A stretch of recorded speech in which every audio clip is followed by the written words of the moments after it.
شفتوا كيلو الكفته اللي هاني فوده منزله بكام؟ كيلو كفته وواحد رز ب 1922 جنيه.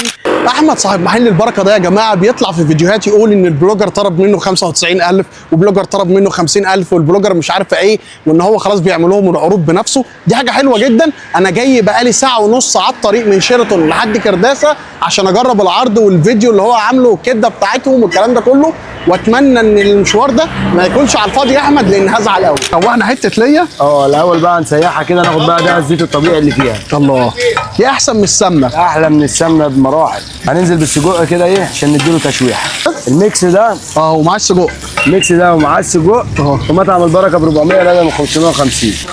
بص شويه كفته وشويه ريحه طالعه يا جماعه مجرمه. كده هنا تمام. كده الميكس كله استوى يا احمد. كده كله 100 100. يا نهار ابيض طلع فينا يا احمد. هو هنا مبدئيا مفيش حاجه اسمها ترابيزه والكلام ده. في ترابيزه للناس اللي عايزه ترابيزه، ولكن هي دي الترابيزه العامه، يعني لو يحط لك الطاسه وحوالين منها حاجتك وفي النص بقى المكونات اللي انت طالبها. هنبدا بالسجق لان السجق ده شدني جدا الصراحه يا جماعه. سجق بلدي معموله بنظافه مفيش كلام، واول مره اكل في حياتي سجق جملي، ولكن طعمه قريب قوي للبلدي بتاعنا العادي وطعمه مسكر محترم. حته الكفته اللي بيقول لك عليها دي حوار بالنسبه له، يقول لك دي لحمه جملي اصليه، دي اللي المفروض تتعمل في مطاعم السمين اصلا. مبدئيا لحد دلوقتي الراجل ده 10 من 10. مقابله محترمه، ناس محترمه. يا خرابي. انا بص، انا في منظر انا شايفه ما اعرفش ظاهر عندكم ولا لا. بص الصابع لو قفلنا عليه كده، بص المنظر ده. بص اصلا صابع الكفته غني بالدهون. شايفين المنظر؟ يا خرابي على كميه الكوليسترول في الفيديو ده.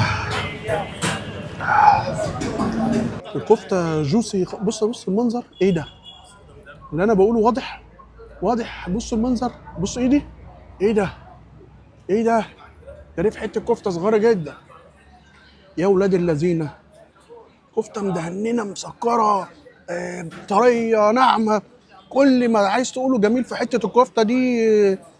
الله ينور عليك يا ابو حميد، شيف عالمي يا ابني والله. انا عايز ادوق الكبده بقى نفسها تاني بعد ما اديها التتبيله. كده كفايه. نصيبنا تنزل في الصوص. صبي وبسم الله. الناس اللي بتتفرج، الكبده الجملي مش زي الكبده اللي بتلو خالص، بيبقى فيها عضه. الكبده الجملي ليها عضه، ليها قرشه، تحس بتاكل حاجه فيها قرشه جامده، عكس الكبده بتاعتنا تانية تبقى ناعمه. دي ليها طعم حلو قوي وليها قرشه جميله. الطعم جامد غني. التتبيله حلوه قوي، سبايسي قوي، فيها طعم محترم. يعني الواد الصراحه محبشها صح، محبش الشيف احمد البركه، محبش صح. انا حاسس ان انا سخنت وعرقت. واد بيديها سبايسي فلفل موت. يعني انت لو جاي مالكش في السبايسي قول له ما تحطش الفلفل. الكميه اللي حطها هيبراني. ده اتغرق في الصوص، فاحنا هنعمل زي ما قال الراجل الطيب، ناخد لقمه ميكس. بص المنظر. طيب مطعم البركه هنا في كرداسه، تاني محل على اليمين، في 2 بركه. البركه بتاعه هنا، المطعم على اليمين صوره اليافطه بتاكد منها من الفيديو دوت، هتلاقيني عامل الدخله بره.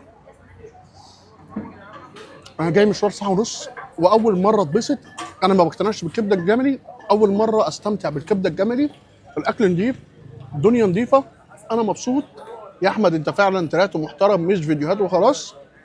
حلو قوي ان انت بتعمل فيديوهاتك لنفسك. ما تنساش تعمل لايك وفولو، وابقى اطمنوا عليا لا يكون جالي كوليسترول ولا حاجه. سلام.